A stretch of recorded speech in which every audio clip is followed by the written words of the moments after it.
Shalom, Bapak Ibu dan Saudara sekalian.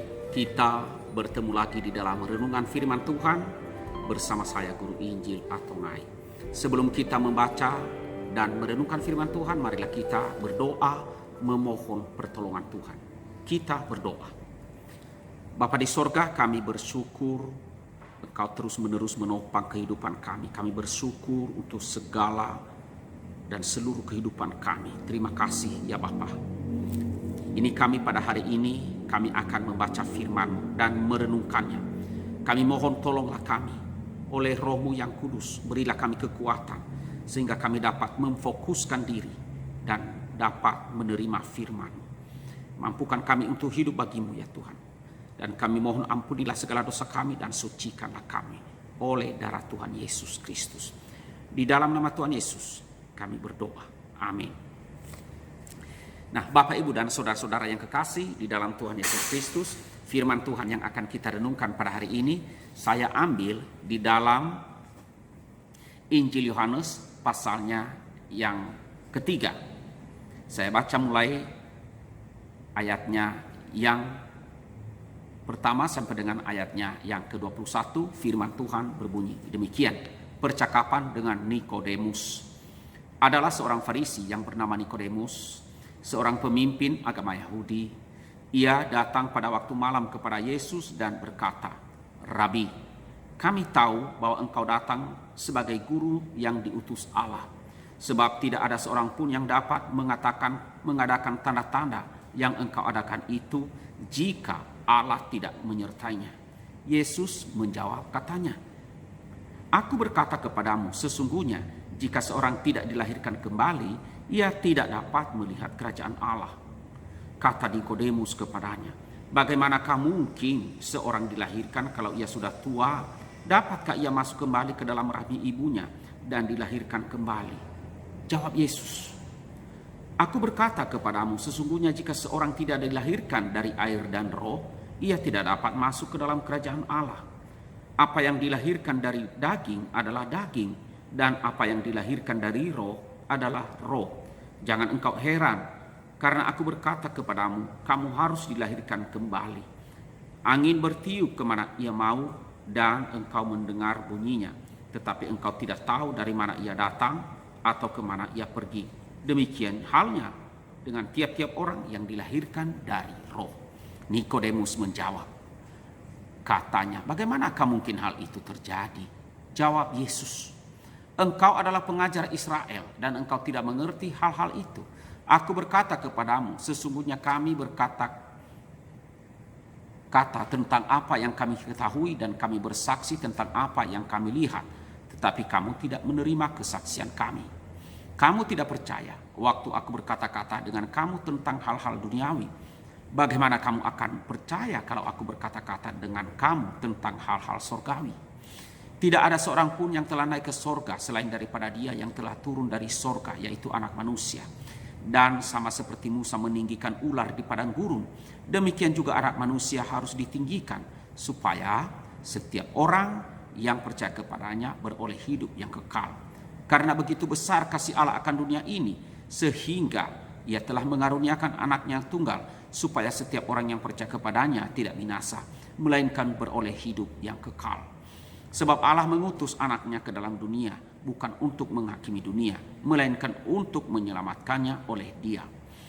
Barang siapa percaya kepadanya, ia tidak akan dihukum. Barang siapa tidak percaya, ia telah berada di bawah hukuman, sebab ia tidak percaya dalam nama anak tunggal Allah. Dan inilah hukuman itu. Terang telah datang ke dalam dunia, tetapi manusia lebih menyukai kegelapan daripada terang, sebab perbuatan-perbuatan mereka jahat. Sebab barang siapa yang berbuat jahat membenci terang dan tidak datang kepada terang itu, supaya perbuatan-perbuatannya yang jahat itu tidak nampak. Tetapi barang siapa melakukan yang benar, ia datang kepada terang, supaya menjadi nyata bahwa perbuatan-perbuatannya dilakukan dalam Allah. Demikian firman Tuhan yang kita renungkan. Nah, saudara-saudara yang kekasih di dalam Tuhan Yesus Kristus, bagian ini adalah merupakan percakapan Nikodemus dengan Tuhan Yesus. Nikodemus sengaja datang di suatu malam untuk bercakap-cakap karena banyak hal yang ia ingin tahu. Nah, saudara, dalam percakapan itu, maka Nikodemus mendapatkan pengajaran yang sama sekali baru baginya, yaitu kalau kamu tidak dilahirkan kembali, kamu tidak melihat kerajaan Allah. Nah, inilah judul renungan kita pada hari ini. Kalau kamu tidak dilahirkan kembali, kamu tidak akan melihat kerajaan Allah atau kerajaan sorga. Nah, saudara, apa yang dimaksud dengan dilahirkan kembali? Kalau kita melihat ayat 5, Tuhan Yesus menjelaskan dilahirkan kembali adalah dengan istilah lahir dari atas, lahir dari air dan roh. Nah, kalau kita lihat juga di pasal 7 ayat 37 hingga 39, di sana menjelaskan bahwa air itu menjelaskan kepenuhan roh atau kelimpahan hidup setelah dimiliki oleh Roh Kudus. Jadi, air telah menjadi simbol kelimpahan dan vitalitas, yaitu kehidupan yang penuh dan kekuatan dan kuasa karena kelimpahan dari Tuhan. Dilahirkan dari air dan roh berbicara tentang satu hal yang sama, yaitu dilahirkan untuk mengalami hidup yang penuh dengan kelimpahan kuasa dan pimpinan Roh Kudus. Jadi, jika demikian, lahir kembali adalah sesuatu yang membuat seseorang hidup dengan limpah dan penuh kuasa di dalam Roh Kudus yang telah melahirkan kembali orang itu. Kelahiran kembali bukan hanya sebuah status sorgawi yang tidak mempunyai dampak di dunia ini, tetapi justru status kita sebagai anak-anak Allah, orang-orang yang mewariskan sorgawi, anak-anak Allah yang dilahirkan dari atas, yaitu dari Allah. Maka seharusnya menjadi sesuatu yang nyata terlihat di dalam kehidupan di dunia ini, yaitu kehidupan yang penuh kekuatan, keberanian, kelimpahan, dan kasih yang bersemangat menyala-nyala akan Tuhan dan kasih kepada sesama.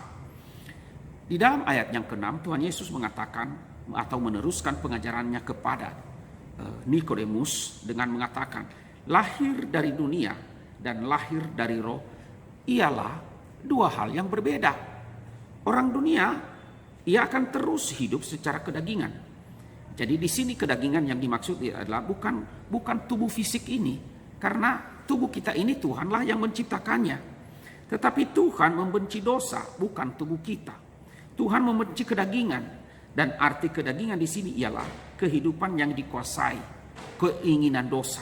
Seseorang yang tidak dilahirkan dari roh, maka keinginannya hanya melulu menginginkan sesuatu yang dikuasai oleh dosa, menginginkan melakukan dosa. Nah, keadaan inilah yang membuat dia atau orang itu tidak sanggup melihat tanda-tanda dengan cara yang benar, tidak sanggup melihat kerajaan surga dengan cara yang benar. Maka dia akan menafsirkan surga itu sebagai tempat yang penuh dengan kesenangan seperti dunia ini, ya, hadiah-hadiah dunia ini, harta dunia ini, emas, jamuan atau makan yang enak. Nah, apalagi kalau dibilang surga itu adalah penuh dengan bidadari atau dipenuhi puluhan bidadari yang melayani. Nah, ini hal-hal yang memuaskan hasrat cemar mereka. Tetapi saudara, orang yang dilahirkan dari air dan roh, yang mengenal Tuhan dan ingin menikmati persekutuan dengan Tuhan itu, ia ingin menikmati kemuliaan Tuhan, menikmati hikmat Tuhan, firman Tuhan, dan mau hidup di dalam rancangan dan rencana Tuhan dan segala sesuatu tentang Tuhan Yesus itu sendiri. Saudara, orang dunia akan menafsirkan kerajaan sorga sebagai kerajaan dunia yang penuh dengan kemewahan dunia ini, kemegahan dunia ini, ataupun hal-hal yang mengatakan, wah, hebat. Nah, saudara, tetapi orang sorgawi, orang-orang yang telah dilahirkan kembali, orang sorgawi akan melihat kerajaan Allah di dalam relasi yang intim, relasi yang penuh kasih dan hormat dengan Allah atau kepada Allah. Jika seseorang merancang hidupnya secara duniawi, menjalani keinginan secara duniawi, berpusat pada diri sendiri, maka Roh Kudus tidak akan tinggal diam di dalam orang itu. Roh Kudus tidak akan tinggal di dalam hati orang itu. Itu berarti ia hidup sebagai pengikut dunia ini, menuruti keinginan daging. Tetapi semua ini berubah setelah orang itu dilahirkan kembali dilahirkan dari air dan roh, maka dia akan menjadi seperti Roh Kudus, mengasihi Sang Anak dan mengasihi Allah Bapa, dan dengan sepenuh hati mendengarkan ajaran Roh Kudus yang menyatakan akan firman Tuhan. Saudara, tidak ada seorang pun bisa masuk dalam kerajaan Allah tanpa dilahirkan dari air dan roh. Artinya bahwa untuk masuk ke dalam kerajaan Allah adalah pekerjaan Roh Kudus sendiri. Pekerjaan Roh Kudus sajalah yang membuat dia memiliki, menjadi milik Allah. Pekerjaan Roh Kuduslah yang membuat seseorang hidup seperti seharusnya di dalam kerajaan Allah. Pekerjaan Roh Kudus melahirkan kembali seseorang, membuat dia menjadi lahir di dalam kerajaan Allah. Dan kerajaan Allah yang bukan berasal dari dunia ini. Di dalam ayat 8 Tuhan Yesus mengatakan bahwa sama seperti angin bertiup kemana ia mau tanpa dapat diketahui, demikian juga roh melahirkan kembali orang-orang yang menjadi milik Allah di dalam kerajaan Allah. Manusia dunia tidak dapat mengetahuinya. Karena apa? Karena dia bukan milik Allah. Dia milik dunia ini. Ketika Roh Kudus bekerja, orang dunia tidak menyadarinya. Sama seperti orang dunia tidak mengenal Tuhan Yesus, demikian juga orang dunia tidak menyadari kalau Allah bekerja melalui Tuhan Yesus. Nah, demikian juga orang dunia tidak mengenal Roh Kudus dan tidak menyadari pekerjaannya. Dunia tidak menyadari perlunya keadaan baru yang radikal, yang benar-benar berbeda. Dunia tidak menyadari perlunya dilahirkan kembali. Dunia tidak menyadari bahwa keadaannya yang duniawi tidak mungkin dia mendapat bagian di dalam kerajaan Allah. Nah, saudara-saudaraku yang kekasih dalam Tuhan, ayat 9 mengatakan di sini bagaimana Nikodemus itu tidak memahami atau tidak mengerti. Nah, keadaan Nikodemus ini mewakili kita semua, yaitu sulit memahami bahwa kerajaan Allah adalah milik orang-orang yang berbeda sepenuhnya dengan kita semua yang berasal dari dunia ini. Yesus mengatakan di dalam ayat 10 bahwa ketidakmengertian Nikodemus itu sangat tidak baik. Karena apa? Karena dia pengajar Israel, karena dia adalah pemimpin agama, karena dia adalah yang bergelut dengan firman Tuhan, secara khusus Taurat Tuhan pada masa itu. Ya, Yesus mengatakan di dalam ayat 12 bahwa dia akan berkata-kata tentang hal surgawi. Tetapi jika Nikodemus tidak bisa mengerti hal-hal dunia, mana mungkin dia bisa memahami hal-hal surgawi? Yang dimaksud Tuhan Yesus di dalam ayat 12 adalah berita yang ingin dia nyatakan masih begitu banyak. Jika berita awal ini tidak difahami, maka berita yang akan muncul kemudian akan sulit untuk difahami. Nah, saudara, Yesus berbicara tentang perlunya seseorang dilahirkan dari roh untuk dapat melihat tanda-tanda kerajaan Allah. Inilah berita pertama yang sangat penting, tetapi tidak sepenting berita yang menyusul selanjutnya.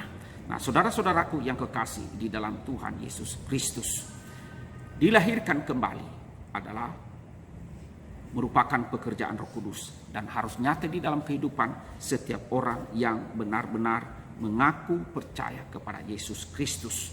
Orang dunia hanya mampu memahami tanda-tanda hebat untuk menunjukkan kemuliaan Allah, kerajaan Allah. Tetapi siapa yang mampu memahami hal-hal surgawi, siapa yang mampu memahami hal-hal yang ternyata kemuliaan justru dinyatakan dengan salib Tuhan Yesus Kristus. Ya, Yesus yang terpaku di atas kayu salib seperti ular tembaga, ya, di atas tiang. Inilah tanda surgawi itu. Ya, siapa yang dapat melihat kemuliaan salib Yesus Kristus? Hanya dia yang telah dilahirkan dari air dan roh. Nah, saudara-saudaraku yang kekasih dalam Tuhan, kiranya renungan firman Tuhan pada hari ini boleh terus membantu kita dan terus diperbaharui oleh Roh Kudus. Kita terus dilahirkan kembali sehingga kita terus memahami hal-hal kerajaan surga. Amin. Mari kita berdoa. Tuhan Allah yang bertata di dalam kerajaan surga, kami bersyukur untuk firman-Mu pada hari ini.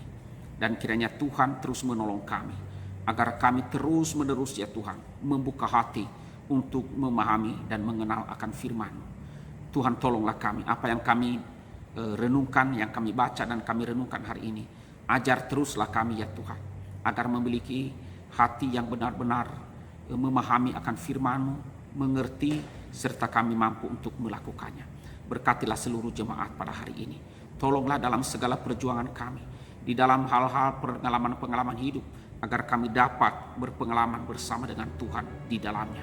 Terima kasih ya Tuhan. Di dalam nama Tuhan Yesus kami berdoa dan bersyukur. Amin.